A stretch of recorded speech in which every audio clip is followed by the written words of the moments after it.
It's time to finally talk about something that I have been hiding from y'all for several months. And it's that I bought a vintage travel trailer and then lost money on it. So yeah, let's talk about money mistakes, where I went wrong, and how you can avoid making bad money decisions. Hi friends, I am Sarah, also known as Budget Girl here on the internet, and I've been talking about my money wins and fails and my entire personal finance journey on the internet for over 7 years. I paid my way out of $33,000 worth of student loan debt on a tiny reporter's salary of $26K. I am now a real estate investor, and I have a lot of big money goals. That said, I am not infallible, nor would I ever pretend to be. I make it a point, actually, to talk about missteps along the way because people in general don't talk about money stuff, much less their mistakes. There's the whole social media thing of we only put forward what is impressive and a curated version of ourselves, and I made this channel to talk about getting out of a money mistake and bettering myself. And along pretty much every personal finance journey, there are going to be missteps. This is one of those missteps. So, as I mentioned, I, in January, actually bought a 1974 vintage Terry travel trailer. Why?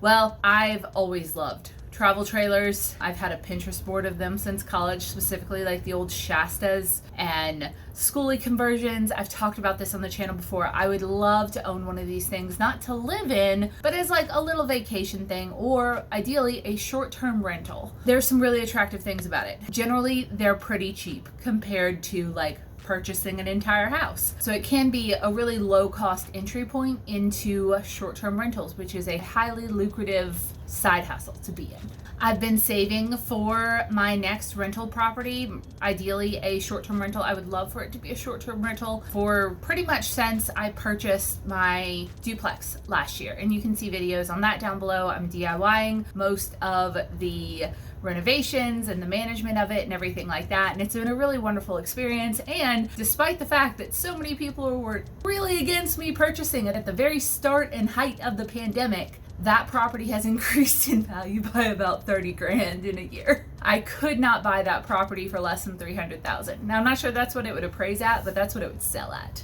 So I didn't make too bad of a decision there. I've been saving, and all of a sudden, and I'm doing my just regular Google and Facebook Marketplace search of travel trailers, tiny houses, everything like that, just to see what's out there and to figure out how much money things actually cost and what they're going for, and figure out my preferences and all. And I see this vintage travel trailer pop up for $1,400. It has a blue stripe, which straight to the heart. It's an hour and a half away, and it's cheap as hell. So I messaged the guy, really bad pictures, like shitty cell phone photos of only part of the trailer. And I'm like, maybe he just sucks at phones. And it's cheap. I message him, I'm like, hey, can I come check this out? He's like, I have so many other offers and interests and everything like that. So I try to speed it up a little bit, and I go up there in like a day or two, and I actually offer him more if I purchase it $1,500 instead of $1,400 if he will hold it for me until I can go look at it. So I didn't give any money down, but I offered him $100 more if he would hold it for like, it was a day or two until Jacob and I could drive up to Waco and go look at it. So we did that. We ended up going after work one day, looking at it. It was already dark, and immediately I noticed a giant hole in the back of the trailer that was not in any of the photos. I immediately get kind of like a not great gut feeling about it. I'd been psyching myself up about this all day. I'm so excited. I'm already kind of seeing what I could potentially do with it. It was really cute, nice square model that you don't necessarily see so much anymore, instead of like the curved canned ham style trailers. I'm like, this could be a really, really cute weekend Texas A&M football game short-term rental. Like, I could see how I could do it. He promised me that there were no leaks, that it was in good condition, and I was a little wary about that. Turns out he'd only had it for like a day. I think he probably bought it off of somebody else for even less and was just trying to quick flip it. And yeah, went up, looked at it. It looked to be in a lot worse condition than he advertised, but it was dark. Jacob and I were out there. I had the cash in hand, and I was just kind of like, I'll figure it out. I am a capable woman. So I paid $15.50 for it. And this entire time he's like showing me texts from other people saying that they want it. We'll get to that in a second. Or offering him more than I had, which of course accelerated my decision a little bit on that. Classic tactic. Guy was super nice. I don't believe he actually meant any like harm or anything. And for $1,500, this trailer was actually probably a pretty good deal. I figured if nothing else, I could probably resell it for about the same amount and not really lose any money. But I had already done a lot of research on how to fix leaks. You actually have to like take off the outside metal sheeting and redo the wood and stuff like that. And I was like, if there are some sections for that, I could probably learn how to do this and do it myself. And then I could learn some more stuff. It's been really, really fun to learn new skills during this whole duplex process because you never know until you know. But yeah, we get it. I do not own a car that can tow a trailer, even if it was only like 2,000 pounds. So I hired a mover online, which was actually pretty seamless. I was able to just put in the address where I was towing something from, some details on it and where it was going. And essentially a guy with a truck was like, I'll tow it for you for $275. Awesome. So all in, $1,825. I've only seen it at night at this point and only for a few minutes. And yeah, I'm worried, but I'm really excited about it. I'm showing people photos of it. I am in my personal life showing them what I'd like to do with it. I'm really jazzed. I haven't bought anything for it other than it, but super jazzed, really excited, ready to get my hands dirty a little bit. And I'd even managed to find some online plans of it that were from the original thing, talking about how much it weighed, the actual length, the layout of it, everything like that. I did some deep internet research, which was really fun. I found a 1973 Terry travel trailer brochure, which was really cute. And I'm seeing like there are some possibilities with this. So they deliver it the next day. I'm at work. Jacob's at home. He like gets it into our driveway because it's actually just long enough to go in the driveway. I don't have any land. I just have a duplex. But yeah, it was 21 feet and 1 inch, which is right the size of a standard driveway pretty much. So we have 3 parking spots in front of the duplex. I was able to, okay, well we can put it in one while we fix it up. As soon as I get home and get inside this thing and look at it in the daylight, I realized exactly how much work there needed to be done. Supposedly there had been no leaks, and I love the layout. I hate it because I love the layout, but all of the wood needed to be replaced. All of the wood, it was really, really rough. I talked to a guy online. I tried to find someone locally that potentially worked on mobile homes, travel trailers, that kind of thing, because that's an actual skill that some people have and have experience with. I could get one guy to come out to look at it, and he actually he just kind of drove by and was like, yep, that's going to be a lot of work. But I couldn't find anyone who could potentially help me work on it. So there's the deeper learning curve there of I would have to figure out how to do all of this myself. And as soon as you take all of the metal sheeting off, how am I going to protect that?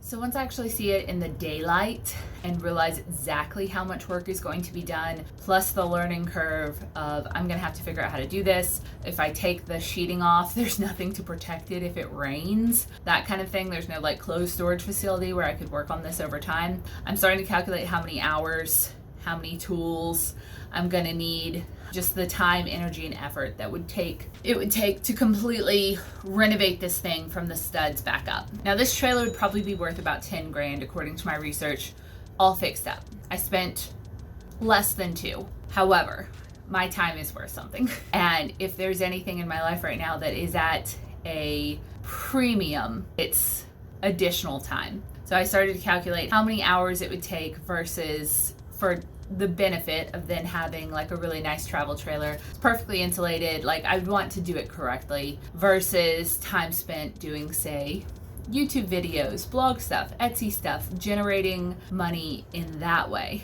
And I decided I needed to sell it.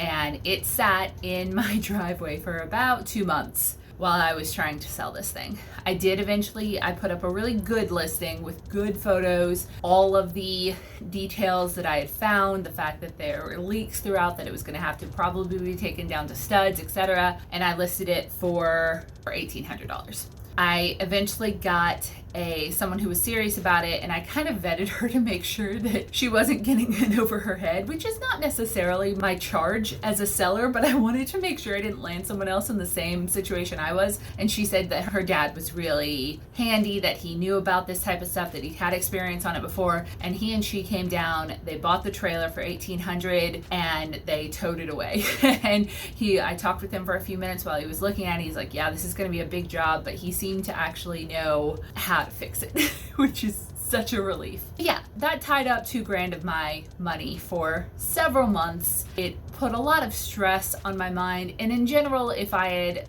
taken more time to think about this purchase before I made it, I probably would not have. By probably, I mean I definitely should not have made this purchase. I feel like I got very lucky only taking a $25 loss on this. She would have been willing to pay me the extra 25 bucks. I just didn't necessarily care. So here's where I failed myself in this decision, and here's where you can learn from me, because I do talk about these things online, not just so I can get berated by people who are like, I wouldn't have made that same mistake, you're a dumbass. I do it so that I can actually show that not everyone's perfect, especially the people who are talking about money online, and hopefully teach you how to avoid my same mistakes. Because I would love to be able to save you money and help you build wealth, and to just even do it better than me. Like, I would absolutely be honored to be a part of your journey and for you to have learned something that saved you money from my channel. If I did that, then this channel has been a win. So here's how you avoid bad money decisions. 1, you don't let anybody rush you. This was a big issue in this particular decision.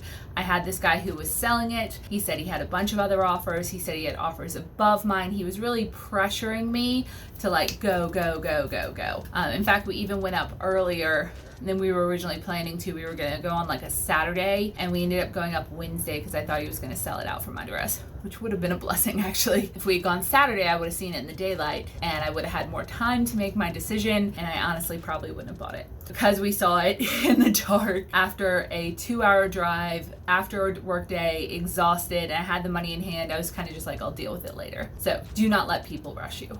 Lesson number 2, do not let yourself fall prey to FOMO, the fear of missing out. Vintage travel trailers in general are rarer these days just due to the nature of they're not making them from 50 and 70 years ago anymore. Some of them are getting more expensive. They pop up very rarely. I've been following this market since high school. They got very popular during the pandemic. I saw one for a cheap price and I tried to jump on it, mostly because of FOMO. I realize now that if I had waited, and I'm still looking, honestly, haven't learned my lesson there, still looking for something that is more an aesthetic turnover versus a cosmetic turnover versus something that probably deserves to be at the junkyard, or with a professional that can strip it to its studs and bring it back up. Number 3, do not avoid the red flags. Red flag number 1, the photos were terrible. And this guy was just like, yeah, it's in great condition, no leaks, perfectly, blah, blah, blah, blah, blah. And that did not equate to the photos that I was seeing, even though they were really bad photos, which was red flag number 2. The fact that not all of the trailer was pictured, like the missing metal section on the back end. And I was just like, maybe he just missed that part. No, he didn't miss that part. He left that photo out intentionally. And then once I saw it inside the trailer, I reasoned away. I'm like, okay, so it's a little bit bigger job, but it's still cheap. 4, just because something is inexpensive does not mean that it is a good deal. Sometimes it is worth it to pay more to avoid doing work that will get you from that point to this point. It would cost me more money to get it to the level that I would need it to be than it would to also time, stress, the learning curve, tools, all of that, than to just purchase something at the level that I need. Not everyone has that opportunity. I can't afford really a $20,000 travel trailer. I wouldn't spend that much money on like a perfectly restored one, especially knowing what I know now about how pervasive leaks can be and water. But going for the cheap thing is not always a better investment of your money, unless you really know what you're doing. If you know what you're doing and you could flip this, abso-freaking-lutely. I, however, would be wasting a lot of time and materials screwing up a lot, if I could even do it in the first place. And I'm very self-confident in my ability to figure things out. But I also was very concerned that I could not find a local person who I could hire to help if needed. that's like a problem. Because if I get to a point where I'm like, I don't know how to do this and I can't hire someone to help, what exactly am I supposed to do at that point? I'm just stuck. And then the fifth lesson is just to learn to be patient. No one can take something from you that is meant to be yours. And eventually the right thing will come along if you keep looking and you are patient enough. I am having to retell myself this lesson over and over and over, now looking for a short-term rental property. The market is insane right now, and I've gone out to look at so many places that I got excited about and looked at online, and then they just suck. Which brings me to number 6. If you're going to get emotionally invested, make sure that you make your decision with your brain. Now, some of you guys got a little mad at me in the comments on my mobile home cabin video. I was emotionally invested in this property. I loved it. And so many of you were like, no, don't apply any emotions when you're dealing with any sort of deals. Think about it only analytically, only financially, only professionally. And unfortunately, that's just not the way I'm wired. And quite frankly, if I don't get a little bit emotionally excited about something, I'm not going to necessarily do a good job with it. I'm not going to want to invest in that. That might not be the best thing to say, because I invest in like index funds and they excite me zero, but I also don't put a lot of time into that. If I'm going to put a lot of my time and energy and effort and heart into something, I want to have some sort of little emotional connection with it and be able to think about getting excited about it and what I'm going to do with it. So I did love that property, but then at the same time, I didn't buy that property. So it's okay to get emotionally invested, but make sure that you use your brain instead of your heart when you're making the decision on purchasing, which I did not do with this trailer. I just kind of told my brain to go away, and I was like, I'll figure it out. I trust myself. I trust myself a little less now. So that is my tale of my mistake of purchasing a vintage travel trailer, how I got myself into that situation and how I got myself out, and how I lost 25 buccarinos on that deal, which is not bad at all. That's basically nothing, but I definitely taught myself a lesson with it. I would love to know, have you ever done something like this? Probably not. Most of you are probably going to be like, no, I've never done something that stupid. I got really excited. It was, I thought that might be the next thing, and I was willing to put the time and effort in until I really saw what it was and kind of took off the rose-colored glasses a little. So if you want to make me feel better and offset some of the inevitable negative comments, please tell me about a money mistake that you've made previously, either a purchase or an investment that you now in hindsight really should have known better. And we can just kind of commiserate there. I did get my money back, almost all of it, and I'm saving and I'm being a lot more careful looking for my next property. I just got a little excited. I got a little FOMO, and I am a little bit thankful for the experience. I can still see that giant honking tin can in my driveway in my mind, and it's serving as a good, like, is this really a good deal, or do you just want to buy and move on and like start the next project? Which I do, but I don't want to have another tin can situation. So if you like this video and you like people who are willing to be transparent about their mistakes and about their journey online, because I don't want to follow anybody that's perfect. That's boring. Please consider subscribing and also liking this video. I am trying to get to 100,000 subscribers this year, and I would absolutely love for you to be one of them. Usually I make better decisions than this. 99.9% of the time I make better decisions than this, which I think is actually all the more reason to tell you about it, because it was an offshoot. Usually my normal regular money decisions are very solid. So all the more reason to show that even really smart, successful people with money can make missteps, and it doesn't define you. I will not be the girl that almost wasted $2,000 on a travel trailer for the rest of my life. I'm gonna move on to the next property and make better decisions following up. I will see you guys next time. Bye.